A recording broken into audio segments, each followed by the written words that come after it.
বাগেরহাট ও গাজীপুরের সংসদীয় আসনে আপিল বিভাগে হেরে গেল নির্বাচন কমিশন।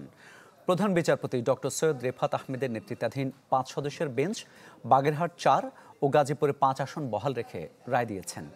এই রায়ের ফলে 24 ঘন্টার মধ্যে গেজেট দিতে হবে ইসিকে। ত্রয়োদশ সংসদ নির্বাচন সামনে রেখে গেল 4 সেপ্টেম্বর বাগেরহাটের 4টি আসন থেকে একটি কমিয়ে প্রজ্ঞাপন জারি করে ইসি।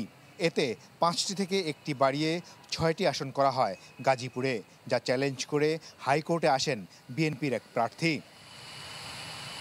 4 গুণ শক্তিশালী এনজাইম ও অধিক ফেনা সমৃদ্ধ অরিক্স সিলভার ওয়াশ মাত্র 70 টাকায়।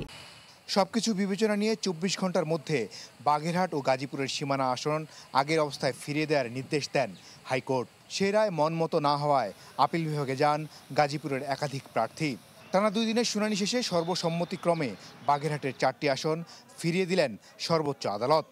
বাগেরহাট ও গাজীপুরের অংশ সম্পূর্ণ অবৈধভাবে ঘোষণা হলো এবং সাথে সাথে আদালত বাগেরহাটের 4টি সংসদীয় আসন অর্থাৎ ফকিরহাট, মোল্লারহাট, চিতলমারি নিয়ে বাগেরহাট 1, বাগেরহাট সদর কচুয়াল নিয়ে বাগেরহাট 2, রামপাল মোংলা নিয়ে বাগেরহাট 3, শরণখোলা আর মোরেলগঞ্জ নিয়ে বাগেরহাট 4 সংসদীয় আসন আজ থেকে এই মুহূর্ত থেকে পুনর্বহাল হলো।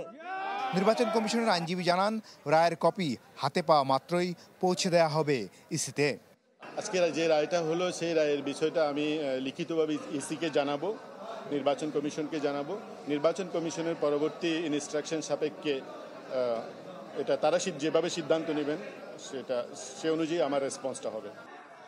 নির্বাচন সংক্রান্ত আরও 30টির বেশি মামলা হাইকোর্টে বিচারাধীন। ইসির তফসিলের পর এসব মামলা নিয়ে কোন প্রক্রিয়ায় আদেশ দেন উচ্চ আদালত, সেদিকে নজর থাকবে সবার। মাসুদুর রহমান, চ্যানেল 24, ঢাকা।